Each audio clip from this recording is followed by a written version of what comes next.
The Chicago Red Stars have played in 4 leagues since they were founded 11 years ago. 4 attempts to make a viable top-flight division for women's soccer in this country, the country that incubates the historically world-beating USWNT. 3 of these attempts fell apart, taking many of the member clubs down with them. But the Red Stars have remained. They've had their struggles, of course. But the club has managed to navigate some incredibly dangerous waters and emerged as one of the premier women's soccer clubs in the U.S. Chicago players are well represented in the USWNT, and team has emerged as consistent playoff contenders despite having yet to put a credible title run together. But more to the point, the Red Stars have established themselves as a bona fide Chicago team. This is a club that reps its city proudly, down to the 6-pointed stars and blue stripes on their shirts. At a time when our local major teams are sliding into embarrassment and indignity, the Red Stars are showing up for their city.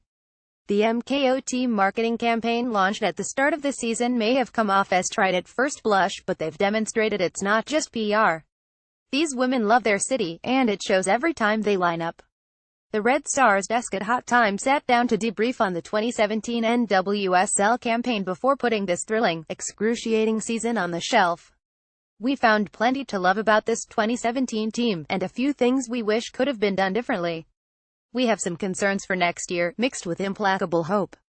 And we give our final verdict here with an overwhelming feeling of love for this team, for the community of fans, and for the city we all call home. Here's our review of the 2017 Chicago Red Stars season. Despite some stumbles at the beginning and end of the campaign, the Red Stars qualified for the NWSL playoffs for the 3rd season in a row. They also got eliminated in the semifinals for the 3rd season in a row. How would you judge this season? How does it line up with your expectations for this team? Did they perform better or worse than you thought they would at the start of the year? Sandra, I had the Red Stars finishing 2nd, hosting a semifinal at Toyota Park, and winning the championship, so clearly, I judged this season horribly. Admittance aside, losing a semifinal for the 3rd time has got to be gut-wrenching if you're one of those players that has been around for the last 3 seasons. So if we're judging just based on end results, they performed about as well as they did to start. They ended their season with an almost unexpected loss in a semifinal, as they did in the start of the season with a loss to Houston. In women's professional soccer, I feel like there is always that urgent sense of a team window. The history of these leagues are often short. Retirements sometimes happen at the age of 28, or 25, or even 21. I think because of that, there is almost a feeling of now or never. But NWSL is a different league compared to those in the past, and I think that is the silver lining in all this, really. Where before there was a sense of, this moment has passed, it's not like that for a lot of teams in the NWSL, Red Stars included. When the Lifetime TV deal was announced, it came with the assurance of a 3-year contract. The team has an obvious core in place, and are capable of getting into the playoffs. There's no longer a question of that. They have to get to the championship and they have to win. The entire goal of the 2017 season was to get into the final, and win. From the front office, to the coaches, to the players have all been on record for the most part in sharing that common goal, and they have the talent and skill to do so. Ralph, I really hate the cliche about it's not how you start but how you finish. I feel the Red Stars are the exception to that rule. After starting the season slowly, Chicago began to fire on all cylinders before hitting an inexplicable end-of-season lull. To think they had only lose 8 games at home in 5 years in an astounding record. All that being said, I feel that this season was a build-up to what is to come for this franchise. Rory Dames has assembled a great squad with a fabulous core. You already know the names of Huerta, Press, Ertz and so on, but there are players on the squad that really give me hope. I've been saying this amongst us for a number of weeks that I believe the sky is the limit for Ariane Gilliland. She is a defender this team can build around. Sofia Huerta grew immensely as a player and as a person this year. Having time to process the loss to North Carolina, what happened was supposed to happen. The Courage were the better team, but the Red Star coaching staff and players will learn and come back stronger than ever. James Bridget, I think for the most part just wanted them to qualify for the postseason. That was my baseline from the start of the year, and the team checked that box. But there's 2 caveats here. 1, I really feel like they should have made it to the final. They may not have been championship material this season, but this team was good enough to at least get to the big dance. The fact that they couldn't, and that they lost that semifinal against NC the way they did, is incredibly disappointing. And 2, the fact that there were points toward the end of the season where playoff qualification seemed at risk is worrying. As is the fact that they slid down to finish in 4th place at the end. So they hit the bar that was expected of them, which is qualify for the playoffs, but I can't help but feel that they only did so by the skin of their teeth, and that they were not set up to do anything once they got there. This team is incredibly talented, and yet sometimes it feels like they're a dog chasing a car. Would they even know what to do with the championship final if they caught up to it? The Red Stars had a few squad players step up and have career-defining years this season. Who was your standout performer in 2017? Sandra. Hard to argue against Sofia Huerta. Scoring and assisting goals, getting called into USWNT camps. Can't wait to see what she brings in 2018. Also going to mention her fellow Santa Clara teammate, Julie Ortiz, from a staple in the backline in previous years to navigating the mid this year. It was just a joy to watch and to cover. Casey Short has had a remarkable year as a defender. Did not fall victim to a sophomore slump, and in fact, got better. Her possession and first touch on the ball this year are much improved from last season.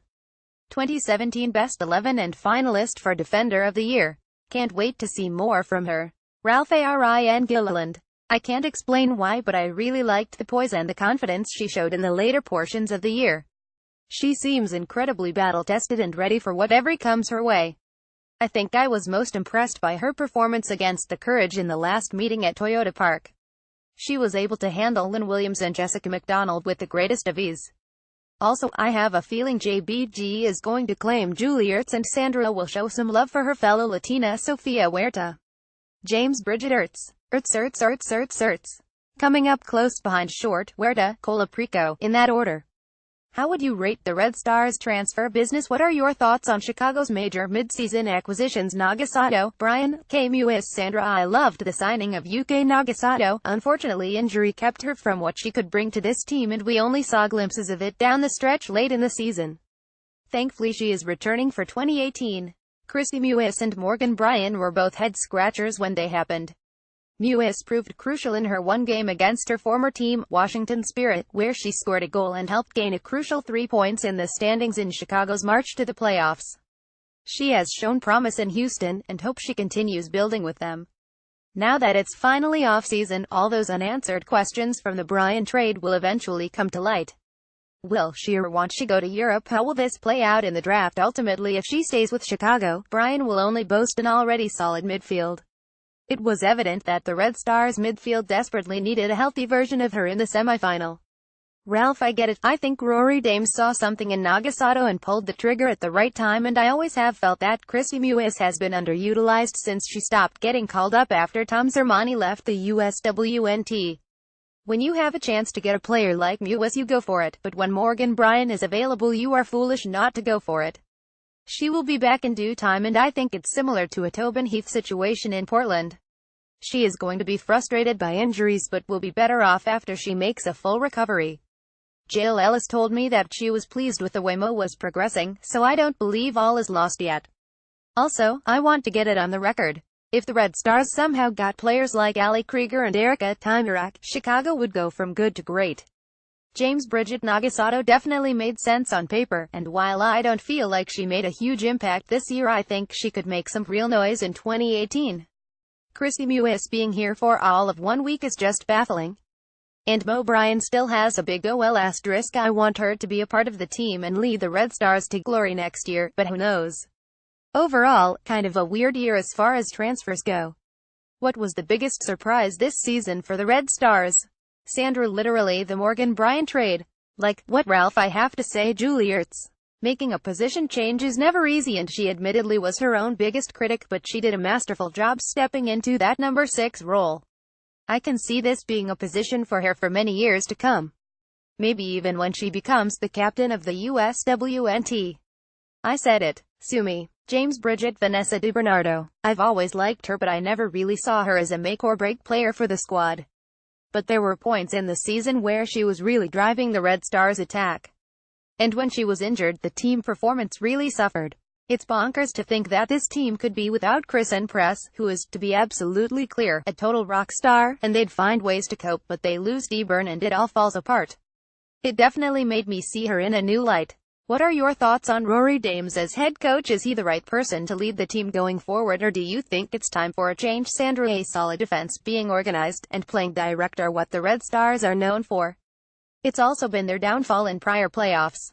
I have Sam Mewis on record essentially saying that NC Courage prepared for Chicago's infamous diamond formation in the semifinal.